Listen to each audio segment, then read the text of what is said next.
Hot Topics, yes. Hot Topics. Yes, sir. Not the stove, but the segment.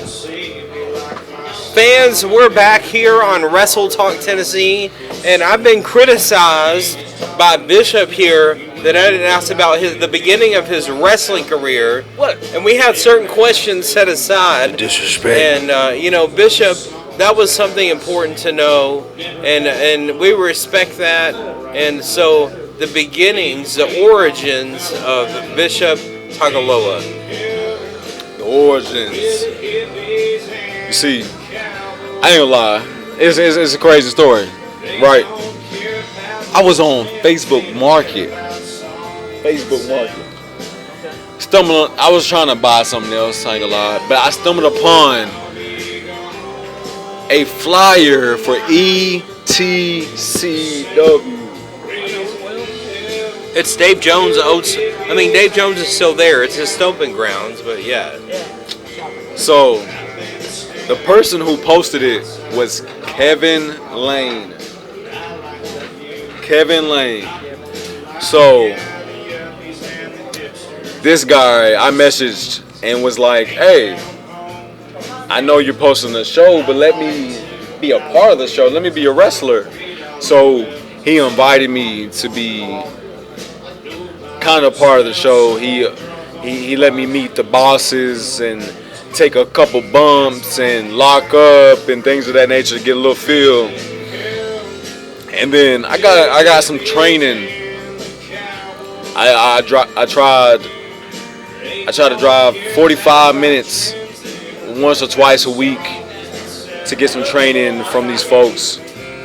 I got enough for a battle royal, and then we split ways. I stepped on toes and kept walking and stumbled into the building, Net Pro Studios, where I got better training, and it opened up doors for me.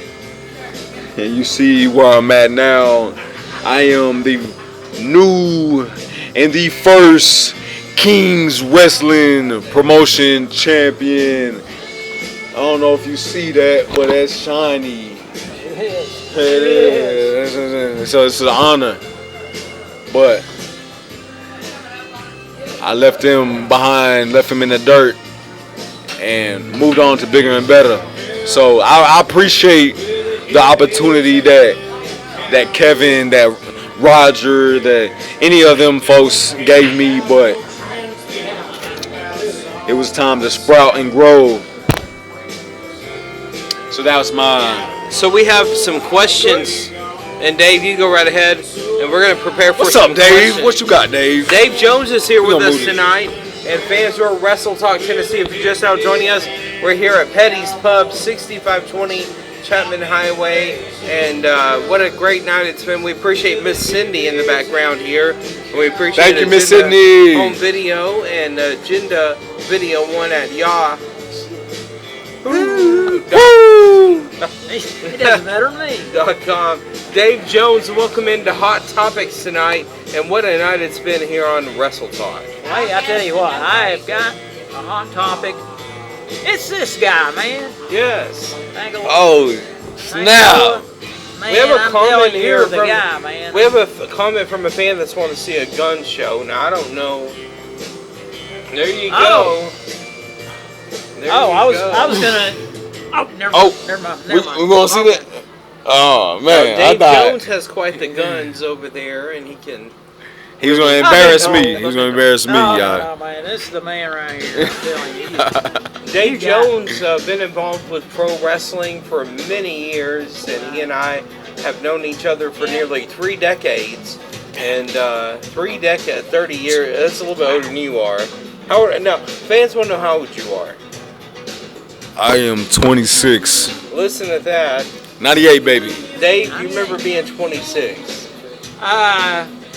Well, that year I didn't, but later somebody told me about it. It's like, oh, I thought I dreamed that, but yeah, that was such a great time, man. 26, that was hot. 26, Live it up, man. brother, and have a good time. Fans, coming up at the end of the night, we're going to show you some posters for some events happening this week, this weekend, and throughout the month of the rest through October, of course, through Halloween and November, and even into Christmas. So stay tuned to the end of this broadcast to learn more with Around the Indies. And Dave, we had some questions sent in from viewers tonight for Bishop. And if you have any questions at all, 3 or 4, we're going to ask you here. But Bishop, fans want to know, and they've seen this Bible verse on your stomach, and if you want to show us, we'll get a picture of that Bible verse a little bit later. We're going to show you. We'll show you that Bible verse right now. There you go, a great Bible verse, and they want to know how you balance your faith and professional wrestling endeavors. Well, I believe that if you're not, even throughout the industry, if you're not living through God, then how are you living for real? Like, I'm blessed.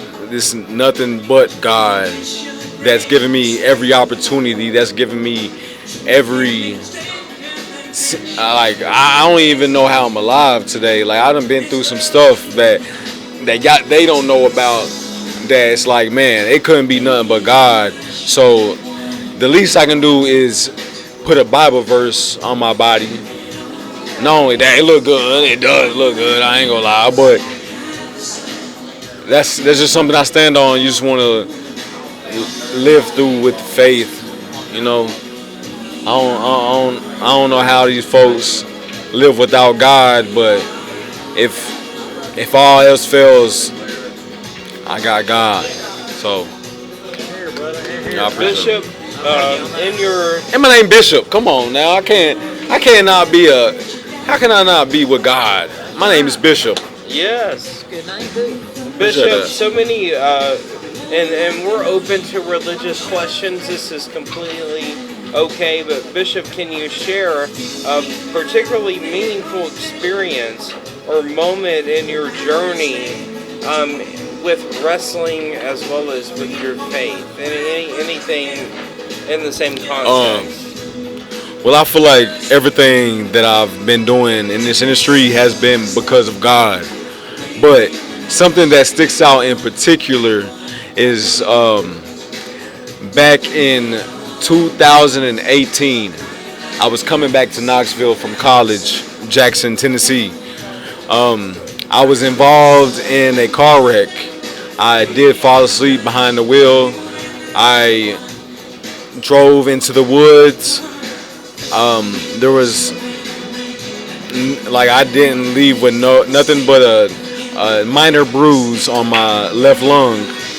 And the fact that they had to pry me out the car.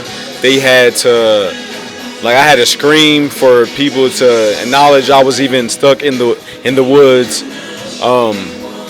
At that rate, I feel like it was nothing but God that kept me in that position, that kept me alive, kept me calm, kept me here today with nothing. So what I went through was life-changing. What I went through was like, yeah, there couldn't be nothing but God that controls this life. But everything past that, yeah, man. But I work hard, but God got me where I'm at today. So I don't push God on anybody, but He does save lives. A great response to a great question there. Dave Jones from one of our fans. And, you know, we have professional wrestlers on here, Dave, that come from every aspect, every walk of life that you can imagine. And Dave Jones, you've come from a place in your life where you somehow or the other found yourself mixed up in pro wrestling. And I did, didn't I? And speaking of which, Dave, it's always interesting, and I've never asked you, I don't think, how you got mixed up in pro wrestling, and I'd like you to ask the same of him. You know, but how did you get mixed up in pro wrestling? Well, that's easy to say because you know the guys. Of course, Terry Landell had a little bit to do with it. I think he saw me at CTV. I was just a camera guy, and he said, "Hey, camera guy, I need somebody come down here and bring the cameras and do wrestling." all right, I'll see what I can do. So I went down to the show, brought the cameras, set them up, and everything. And a guy named Sammy V came over and he said, me and Terry will be doing the commentaries. He set us up a couple of mics there and everything. And then he came back and said, all right, we're about 2 minutes out. And he said, oh, by the way, Terry's got too much going on, so he's not going to be able to come over here, so you need to help me do commentary. I'm like, for wrestling? I mean, I've seen it, when I was a kid on TV. Hadn't seen it much at all, especially not live. And so then about that point in time, he came over and sat down, and the show got started, and he's like, blah, blah, blah, blah, and then somebody, I'm just following his lead going, yeah, wow, man, look at that, he dropped me on his head, it looked like that hurt. I didn't know what to say, I was just saying whatever. Then all of a sudden, somebody came over and whispered in Sammy's ear, and he said, I gotta go back here. And I was like, they left me by myself, so I basically tagged along for the rest of the show, just describing what I saw, and next thing you knew, they said, he's that good. That's good enough, man, let's go with it, just do that next time. Dave, what made you hang on to pro wrestling the way that you have? Do you understand what I'm saying? I absolutely. Well, when I saw the guys, the effort, and the girls, there was a set of girls matches. There was 2 girls matches in the middle of that thing. I said, hey, I can get into this. So that helped a whole lot. But then, I was watching the guy and I was watching everybody, and I was like, well, these are regular folks like me. It's not the guys on the big TV that's idolized, and brought along, what I'm saying on that. They pick them out and they say, this is the look we want. Here's what, and you got to fit in all these profiles and everything. These were real people doing real stuff and doing it loudly and getting hurt. So I was like, hey, I'm going to help these guys as much as I can, man. I like what they're doing. And so from that moment on, I just kept trying to promote it, and promote the local guys that I was watching. That's a real one right there. Real quickly, tell us the year that you got that, well, at least if you can think about it, the year that you got involved with pro wrestling. I say 96. I believe it was 96 when I did that. 1996, and he was born in 1998. Here, right? That's crazy. That's crazy. So I yeah, think 98. That's the year I you're really right. got started and rolling with it. I had that touch of it, and I kept coming back and getting. What was going on around Knoxville and wrestling during that time? Well, I mean, back then it was basically Landell was doing that thing. The flea market was just starting then and starting to come up. So Danny Ray, I believe, was running it then, and you know how that happened, and then Landell. They weren't really touching Landell at the time, but he can't leak stuff well enough alone. He's like, nobody else can do wrestling in my town, so he goes over there and brings all kinds of publicity with him. Does this thing, and so everybody's like, oh, well, they got wrestling down there, so he helped them out, helped them keep going, and so anyway, there was a big tug of war there going on, and then more people got involved, and I was working for whoever, any independent guys that were out there that wanted me to help them out. I was doing that, so I just kind of. Were you mainly in Knoxville? Pardon me? Were you mainly in Knoxville? Yeah, I didn't travel around much. Me and Joel traveled a lot, getting calls from places. And okay. 200-300 miles we'd go there. But other than that, yeah, it's pretty much just right here. Well, Dave, we have our final segment of the night coming up. It's trivia, and it's all coming your way right here after our very last break of the night. Right here in Wrestle Talk to the Sea. Stay tuned. Have fun, brother. You're so amazing. Appreciate it. I got pissed.